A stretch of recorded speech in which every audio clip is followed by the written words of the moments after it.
knife sharpening. I got a knife. And, you know, there's a lot of ways to do it, and people did chime in with a lot of things that I haven't tried. This is just how my grandfather showed me how to sharpen a knife when I was a little kid. And he showed me on this. This is from my parents' house, and I think it came from my grandparents' house. So this, the name on this is Norton, and it's made in Worcester, Massachusetts. So and you can see it's kind of oily. It's got two sides to it.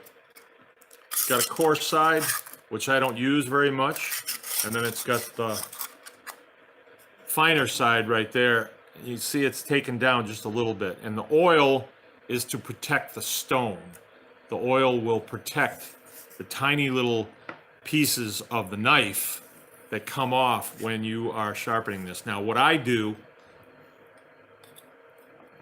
is you hold the knife at a 45-degree angle to the stone like that, and then you move it like this, like as if you're cutting into the stone in a circular motion. Okay, so let me show you.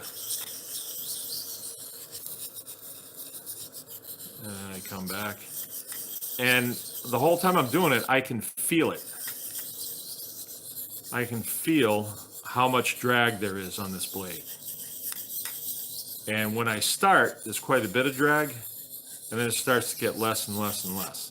Then I'm going to turn it over, and I'm going to do the same thing. And when I get it to the point where I don't feel a whole lot of drag, then, which I'm not quite there yet, but just for demonstration purposes, I'm still going to be at 45 degrees. How does that look? And I'm going to draw this down like that. Okay? And I'm going to put a little bit of pressure on it.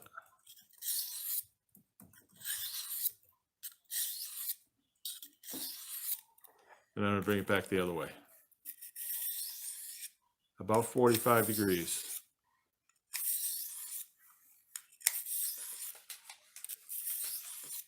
Okay.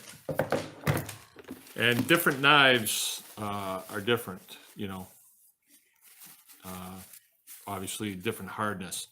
This one is a case, old-time knife. Found this one, actually. Found it out in the lawn here after we had some sort of event. Somebody was sitting down. It must have fallen out of their pocket. It kicked around in the drawer for a long time, and then I took it out, and I've been carrying it ever since. So a few years I've had it. And once I go through and I stone this knife, it is sharp enough that literally I can shave hair off the back of my hand. I mean, this knife will get sharp. So I carry this knife, but I also carry a Leatherman. And a Leatherman is made out of stainless steel. And if you can get this sharp, it'll stay sharp a long time. So it comes from the company that makes it really sharp. I mean, dangerously sharp. But then once it gets dull, trying to get it sharp again, it takes a long time, and it's never quite as sharp as it was. But this one, I can get this as sharp as a razor. And then once I have it sharp on the stone, what you've actually done is you have made these microscopic fingers sticking up. If you were to look at this under a microscope, it looks like all these tiny fingers sticking up, and they're real close together, and they're all sticking straight out. And as you use the knife, the fingers start to go over like this, and they go over both ways, as you can, if you can picture that in your mind's eye. And that the knife is dull. As a matter of fact, it drags through things. If you're going to cut like an apple or something, it will kind of drag through it. It just won't. And then you use what's called a steel, a butcher's steel. And the action on this is like this. Same 45 degrees on the steel, and then you draw it towards yourself and away. Actually, no, I don't go away.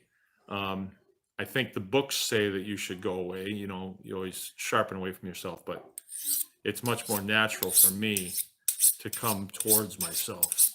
So when I'm butchering in the shop, cutting meat, I'll have one of these, and I usually can slide it down into my boot if I have muck boots on, or I have a pocket that I can slide it into. So you always have this at your hand. So as soon as you start getting a little dull, you're taking this out and you're cleaning up your blade, and things go a whole lot smoother. So that's how I sharpen knives. And I tell you what, there's gimmicks that come and go. This has been one of my prized possessions my entire life. Right. So this was at my parents' house, and I'm pretty sure it came from my grandparents. You know, when my parents sold the house when I was probably about 30, it came to me because my sisters didn't want it. And it's a prized possession.